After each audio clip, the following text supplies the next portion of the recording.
क्या विनाशकारी युद्ध को केवल 5 गांवों के बदले टाला जा सकता था? गर्भनाल की इस विशेष कड़ी में आज हम महाभारत के उस भावुक और कूटनीतिक प्रसंग की बात करेंगे जहां धर्मराज युधिष्ठिर ने शांति के लिए अपना सब कुछ दांव पर लगा दिया। एक तरफ 11 अक्षौहिणी सेना के साथ कौरव युद्ध के लिए खड़े थे, तो दूसरी तरफ युधिष्ठिर संधि का अंतिम संदेश भेज रहे थे। राजदूत संजय के माध्यम से भेजा गया वह संदेश, जिसमें युधिष्ठिर ने दुर्योधन से अपना पूरा राज्य नहीं बल्कि सिर्फ 5 गांव मांगे थे। आखिर क्यों युधिष्ठिर इतने झुक गए, और क्या धृतराष्ट्र अपने पुत्र मोह को त्याग कर शांति का मार्ग चुन पाएंगे? आइए जानते हैं शांति और न्याय के बीच छिड़े इस मानसिक युद्ध की कहानी। राजदूत संजय। उपलब्ध नगर में रहते हुए पांडवों ने अपने मित्र राजाओं को दूतों द्वारा संदेश भेजकर कोई 7 अक्षौहिणी सेना एकत्रित की। उधर कौरवों ने भी अपने मित्रों द्वारा काफी बड़ी सेना इकट्ठी कर ली, जो 11 अक्षौहिणी तक हो गई थी। आजकल के सेना विभाग में जैसे विभिन्न दलों को मिलाकर एक डिवीज़न बनता है, वैसे ही उन दिनों कई विभाग मिलकर एक अक्षौहिणी बनती थी। उन दिनों की फौजी रीत यह थी कि एक रथ, एक हाथी, 3 घोड़े और 5 पैदल सिपाहियों के हिसाब से सेना इकट्ठी की जाए। एक अक्षौहिणी में 21,870 रथ होते थे और हाथी, घोड़े, पैदल आदि की संख्या उसी हिसाब से होती थी। साथ ही हर तरह के युद्ध सामान और हथियार भी इकट्ठे हुआ करते थे। आजकल आर्म्ड कार जो काम देती है, वही काम उन दिनों रथों से लिया जाता था। आजकल की लड़ाई में टैंकों का जो स्थान है, वह उन दिनों हाथियों को प्राप्त था। पांचाल नरेश के पुरोहित, जो युधिष्ठिर की ओर से राजदूत बनकर हस्तिनापुर गए थे, नियत समय पर धृतराष्ट्र की राजसभा में पहुंचे। यथाविधि कुशल समाचार पूछने के बाद पांडवों की ओर से संधि का प्रस्ताव करते हुए वह बोले, अनादिकाल से जो धर्म तत्व प्रचलित रहा है, वह आपको विदित ही है। राजकुल का यह धर्म रहा है कि पिता की संपत्ति पर पुत्रों का अधिकार होता है।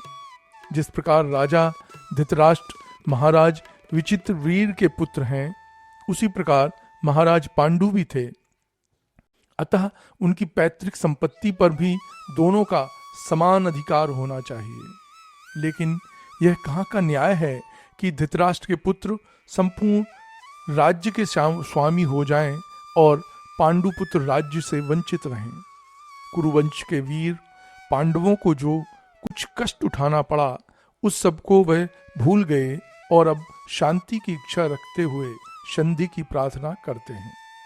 उनका विचार है कि युद्ध से संसार का नाश ही होगा और इसी कारण वे युद्ध से घृणा करते हैं। वे लड़ना नहीं चाहते।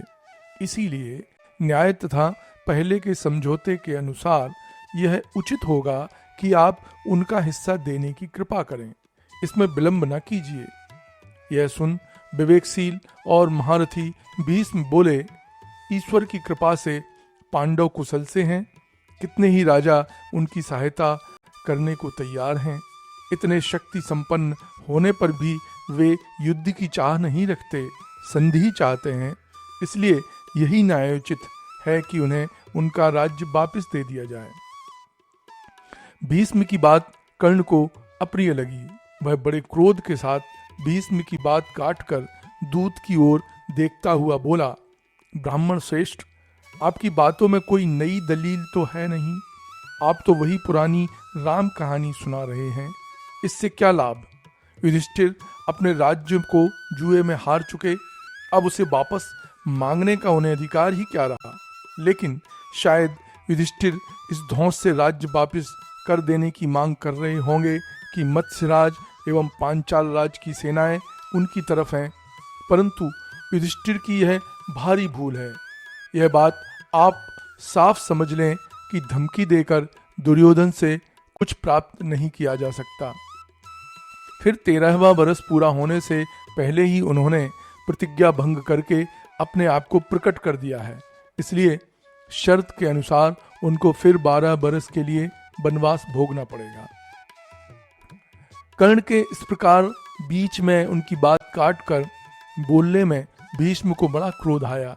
वह बोले, राधा पुत्र, तुम बेकार की बातें कर रहे हो। यदि हम युधिष्ठिर के दूत के कहे अनुसार संधि न करेंगे तो निश्चय ही युद्ध छिड़ जाएगा और उसमें दुर्योधन आदि सबको पराजित होकर मृत्यु के मुंह में जाना पड़ेगा। भीष्म की बातों से सभा में खलबली मचते देखकर धृतराष्ट्र बोले, पांडवों की नहीं बल्कि सारे संसार की भलाई को ध्यान में रखकर मैंने यह निश्चय किया कि अपनी तरफ से संजय को दूत बनाकर पांडवों के पास भेजा जाए। हे द्विज श्रेष्ठ, आप जाकर युधिष्ठिर को इस बात की सूचना देने की कृपा करें। फिर धृतराष्ट्र ने संजय को बुलाकर कहा, संजय, तुम पांडु पुत्रों के पास जाओ और मेरी तरफ से उनकी कुशल पूछो। फिर वहां श्री कृष्ण, सात्यकी, विराट आदि राजाओं से भी कहना कि मैंने सप्रेम उन सबकी कुशल पूछी है। वहां जितने राजा उपस्थित हैं उन सबको शांति से समझाकर कहना कि धृतराष्ट्र ने उन सबको सविनय नमस्कार कहा है। ऐसी बातें न करना जो किसी को बुरी लगे या कोई नाराज हो जाए। इस तरह वहां जाकर मेरी ओर से युद्ध न होने की शांति की चेष्टा करो। संजय उपलब्ध को रवाना हो गए। वहां पहुंचकर युधिष्ठिर की सभा में सबको विधिवत प्रणाम करके बोले, धर्मराज, मेरे अहोभाग्य कि मुझे फिर आपके दर्शन हुए। राजा लोगों से घिरे हुए आप ऐसे प्रतीत हो रहे हैं जैसे देवराज इंद्र। यह देखकर मेरा मन प्रसन्न हो रहा है, मुझे असीम आनंद का अनुभव हो रहा है। महाराज धृतराष्ट्र ने आपकी कुशल पूछी है और कहा है कि वह युद्ध की बात नहीं करना चाहते। वह तो आपकी मित्रता चाहते हैं और शांति की इच्छा रखते हैं। संजय की ये बातें सुनकर राजा युधिष्ठिर बड़े प्रसन्न हुए और बोले, यदि यही बात है तो धृतराष्ट्र के पुत्रों की रक्षा हो गई। हम सब भी दारुण दुख से बच गए। मैं भी संधि ही चाहता हूँ। युद्ध का विचार करते ही मेरा मन घृणा से भर जाता है। यदि हमें अपना राज्य वापस मिल जाए तो हम अपने सारे कष्ट भूल जाएंगे। संजय ने कहा, युधिष्ठिर, धृतराष्ट्र के पुत्र निरे मूर्ख हैं। वे न पिता की बात पर ध्यान देते हैं न भीष्म की कुछ सुनते हैं। वे तो अपनी ही मूर्खता की धुन में मस्त हैं। फिर भी आपको उत्तेजित न होना चाहिए। यदि आप सदा से ही न्याय एवं धर्म पर स्थिर हैं, आप युद्ध की चाह न करें। युद्ध करके जो संपत्ति प्राप्त की जाती है उससे सुख कभी नहीं मिल सकता। बंधु बांधवों का वध करके जो राज्य प्राप्त किया जाए उससे किसी की कुछ भी भलाई नहीं हो सकती। अतः राजन, आप युद्ध का विचार तक न करें। समुद्र तक फैले हुए विशाल राज्य को प्राप्त कर लेने के बाद भी यह किसी के वश की बात नहीं है कि वह बुढ़ापे और मृत्यु पर विजय पा ले। यद्यपि दुर्योधन और उनके साथी मूर्खता करने पर तुले हुए हैं, तथापि आप तो अपना धर्म एवं अपनी क्षमाशीलता कदापि न छोड़ें। चाहे दुर्योधन आपका राज्य वापस देने से इनकार ही क्यों ना कर दे, तो भी आपको चाहिए कि आप न्याय के मार्ग से विमुख ना हो। संजय की ये बातें सुनकर युधिष्ठिर बोले, संजय, संभव है तुम्हारी बातें सच हों और इसमें संदेह ही क्या है कि धर्म ही सबसे बड़ी चीज है। लेकिन हम अपनी ओर से तो अधर्म पर उतारू हो नहीं रहे हैं। श्री कृष्ण धर्म का मर्म जानते हैं। वह दोनों पक्षों के लोगों के हितचिंतक हैं। वह जो सलाह देंगे वैसा ही मैं करूंगा। श्री कृष्ण बोले, जहां एक तरफ मैं पांडवों की भलाई चाहता हूं, वहां यह भी चाहता हूं कि धृतराष्ट्र के पुत्र भी सुखपूर्वक रहें। यह बड़ी जटिल समस्या है जिसका हल करने के लिए मैं स्वयं हस्तिनापुर जाना उचित समझता हूँ। मेरी यही इच्छा है कि पांडवों के हित को किसी प्रकार की चोट पहुंचाए बिना कौरवों से संधि की जा सकती हो तो की जाए। यदि मैं इसमें कृतकार्य हो जाऊं तो कौरवों के भी प्राण बच जाएंगे और मुझे भी पवित्र कार्य करने का यश प्राप्त होगा।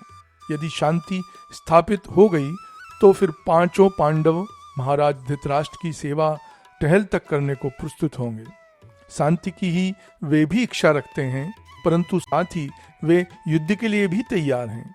अब यह महाराज धृतराष्ट्र का ही काम है कि दोनों बातों में से जिसे चाहे पसंद कर लें।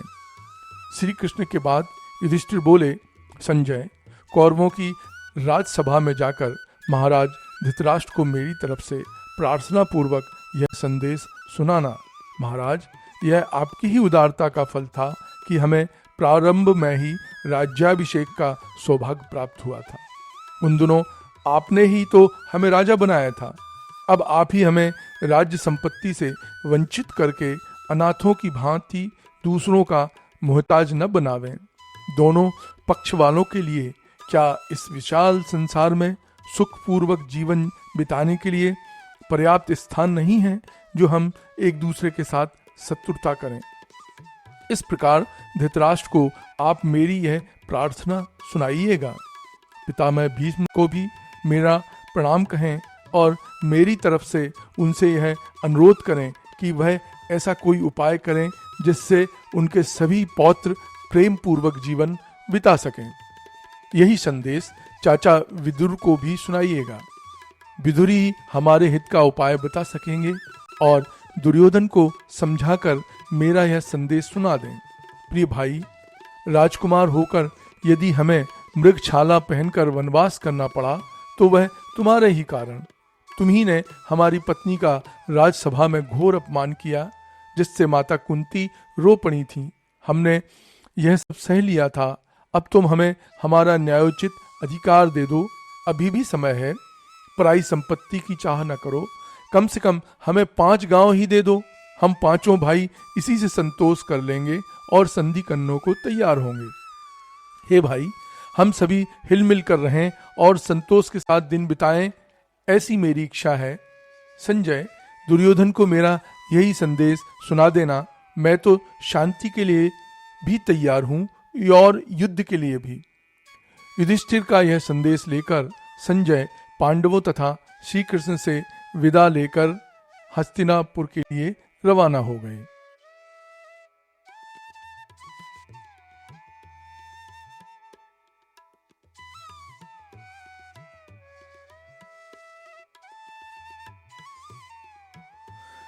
युधिष्ठिर का यह संदेश उनकी कमजोरी नहीं बल्कि उनकी महानता और मानवता के प्रति प्रेम का प्रमाण था। उन्होंने स्पष्ट कर दिया कि वे युद्ध नहीं बल्कि अपने भाइयों और कुल की रक्षा चाहते हैं। 5 गांव की यह मांग इतिहास में सदा के लिए दर्ज हो गई, जो यह बताती है कि एक सच्चा शासक शांति के लिए किस हद तक जा सकता है। लेकिन नियत को कुछ और ही मंजूर था। संजय हस्तिनापुर के लिए निकल चुके हैं और अब देखना यह है कि धृतराष्ट्र की सभा में इस प्रस्ताव का क्या हश्र होता है। यह वार्तालाप हमें सिखाता है कि अधिकार की लड़ाई में भी मर्यादा नहीं भूलनी चाहिए। दोस्तों, महाभारत की इस रणनीतिक यात्रा और पांडवों के संघर्ष की इन बारीकियों को इसी तरह समझने के लिए हमारे चैनल गर्भनाल को अभी सब्सक्राइब करें। अगर आपको युधिष्ठिर की उदारता और शांतिदूत संजय का यह प्रसंग पसंद आया हो तो वीडियो को लाइक करें और कमेंट में बताएं कि क्या दुर्योधन को 5 गांव वाला प्रस्ताव मान लेना चाहिए था। अगली कड़ी में हम देखेंगे कि हस्तिनापुर के दरबार में क्या हुआ। उससे जुड़े रहने के लिए बेल आइकन दबाना न भूलें।